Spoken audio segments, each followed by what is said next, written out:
Pertempuran Long Can merupakan peristiwa selama Perang Vietnam yang terjadi pada 6-7 Juni 1971 antara elemen gugus tugas Australia ke-1, Viet Cong, dan Tentara Rakyat Vietnam. Pertempuran tersebut menyebabkan infanteri Australia dari Batalion ke-3 Resimen Angkatan Darat Australia menyerang kamp komunis yang dijaga ketat di provinsi Long Can dengan dukungan tank Centurion yang menghancurkan banyak bunker-bunker dan pasukannya.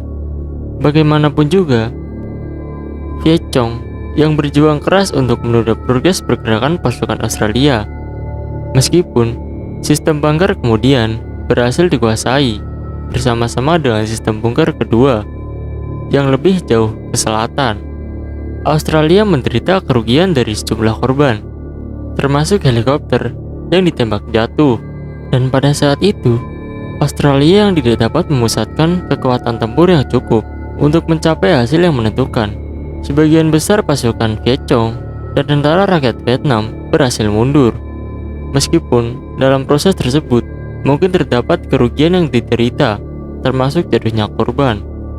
Sebagai konsekuensi keseluruhan atas strategi Vietnamisasi, yakni program kebijakan pemerintah Richard Nixon untuk mengakhiri keterlibatan Amerika Serikat dalam Perang Vietnam, juga keinginan pemerintahan Australia untuk mengurangi komitmennya terhadap perang dan pasukan Angkatan Darat Australia tidak diganti hingga akhir masa tugasnya.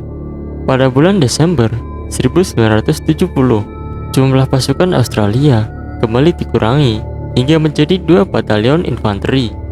Meskipun dengan sisa persenjataan artileri yang signifikan dan didukung senjata pasukan udara, namun dengan pengurangan armada pasukan tersebut, wilayah operasi Australia tetap sama, sehingga menjadi beban bagi sisa batalion yang ada. Bagaimanapun, setelah upaya berkelanjutan oleh pasukan Australia di provinsi Booch Tui antara September 1969 hingga April 1970, sebagian besar pasukan Vietnam menjadi tidak aktif dan telah meninggalkan provinsi tersebut untuk pemulihan pasukan. Dengan demikian, Australia memilihkan fokus dengan memusatkan perhatiannya untuk menolak kesempatan Vietnam kembali ke provinsi tersebut melalui penutupan tempat-tempat penyergapan di sekitar desa dan kota seperti di That Do dan How Long. Operasi-operasi semacam itu membuahkan hasil yang signifikan. Meskipun tidak selalu berhasil, dan tentara Republik Vietnam semakin bertanggung jawab atas keamanan di sentra utama kegiatan masyarakat pada akhir tahun 1970 tentunya. Pertempuran besar pada tahun-tahun sebelumnya saat ini dipandang sebagai sesuatu di masa lalu di Booch Tui.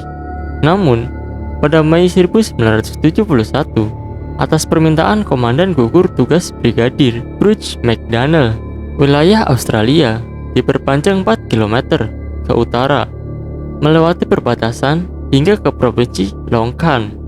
Kemudian, beberapa patroli pengintaian di Resimen Dinas Udara Khusus ditempatkan di sekitar perkebunan karet. Dan selanjutnya, di sisi lain dari rute kedua, kegiatan patroli ini sangat berhasil dalam mendapati keberadaan banyak pasukan Vietnam, dan sejumlah Viet Cong juga terbunuh.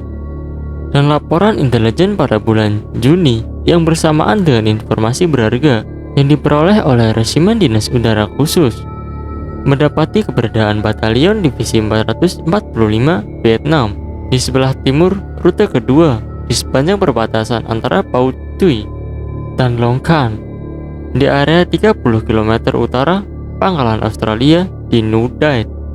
Laporan-laporan tersebut menunjukkan bahwa Viet Cong berusaha mengganggu program perdamaian yang sedang berlangsung, serta menggunakan wilayah tersebut sebagai tempat beristirahat dan pelatihan.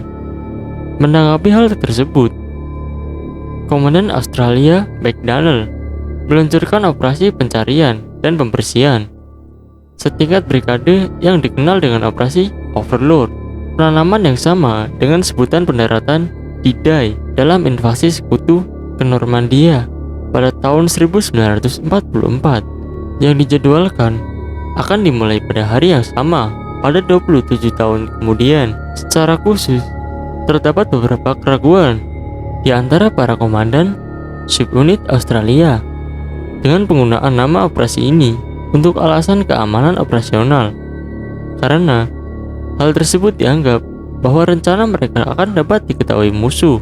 Konsep operasi yang menyerukan untuk menerjunkan pasukan blokade dalam jumlah yang signifikan dengan menempatkan pasukan unit Australia yang keempat yang dikerahkan di sepanjang garis sungai Shauran.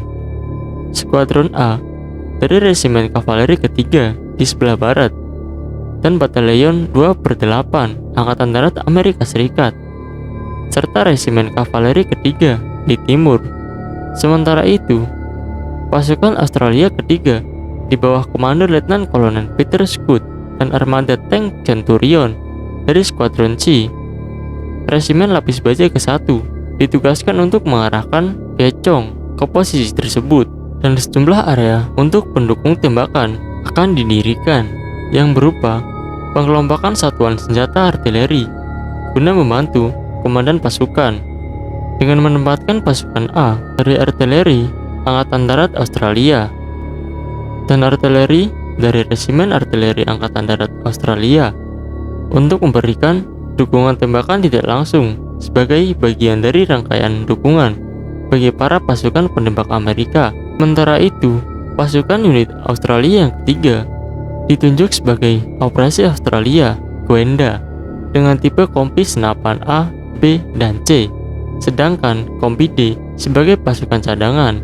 Rencana tersebut digambarkan sebagai pergerakan melalui jalur darat, baik pasukan dan peralatan melalui rute 2, juga penyisipan pasukan melalui udara.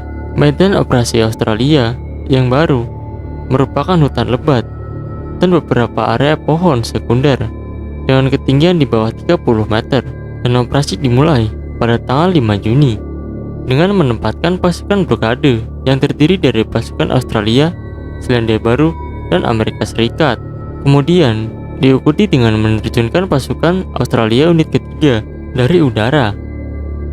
Zona pendaratan bersih dari pepohonan besar hingga radius sekitar 200 meter dan diamankan oleh Skuadron A menggunakan kendaraan angkut personel lapis baja.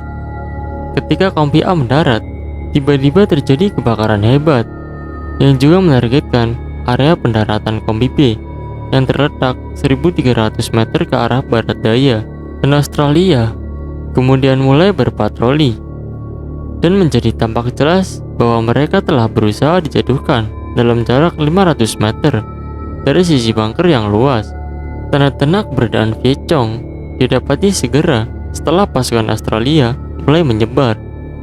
Sementara elemen pasukan blokade juga menemukan sejumlah penampakan dari beberapa kontak senjata dengan pasukan kecil yang bergerak ke utara.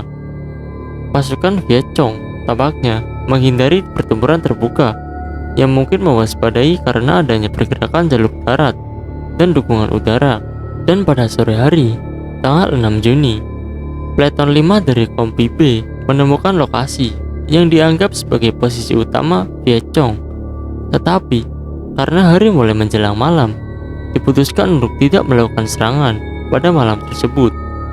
Malam harinya, terdapat beberapa konfrontasi senjata yang terjadi antara pasukan Australia dan Vietcong.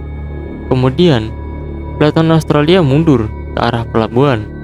Pada pukul 6 keesokan harinya, artileri mulai membombardir posisi. Kemudian, setelah melakukan persiapan setengah jam, Peleton 5 kembali bergerak maju, melanjutkan serangannya, berharap agar Vietcong mengosongkan posisi mereka seperti pada malam kemarin, sebagaimana yang telah beberapa kali mereka lakukan sebelumnya. Namun, setelah berjalan sekitar 90 meter, pasukan Australia mendapat tembakan hebat dari arah depan dan kedua sayap kiri dan kanan, menyebabkan jatuhnya korban dalam serangan awal. Kemudian, menjadi jelas bahwa peleton tersebut dalam kondisi yang tersudut di tepi sistem bunker yang dijaga ketat dan tersembunyi dengan baik. Kemudian komando peleton meminta bantuan dari helikopter tempur serta tembakan mortir secara tidak langsung daripada memilih resiko jatuhnya korban lebih lanjut dengan bergerak mundur. Dan di sisi lain, peleton 5 dalam keadaan kesulitan dan memulai kekurangan amunisi, sementara beberapa senapan mesin juga mulai gagal berfungsi karena tembakan yang berkepanjangan. Pasukan Vietcong terlihat muncul dari bunker-bunker mereka, bergerak untuk mengepung pasukan Australia yang kalah jumlah. Dan pada pukul 9, sisa pasukan Kombi B kemudian dapat bergabung dengan peleton yang terkepung, dan setelah mendapatkan pasukan amunisi melalui udara, situasi dapat distabilkan untuk sementara. Meskipun pertempuran terus berlanjut, operasi-operasi Australia mulai mereda. Pada tanggal 18 Agustus 1971, Perdana Menteri Australia William McMahon mengumumkan bahwa operasi-operasi Australia 1 akan dihentikan pada bulan Oktober dan memulai penarikan pasukan secara bertahap. Dan pada akhirnya, Australia menarik seluruh pasukannya dari Vietnam Selatan dengan penarikan pasukan terakhir pada 1973, dan itulah sejarah terjadinya Perang Long Khan.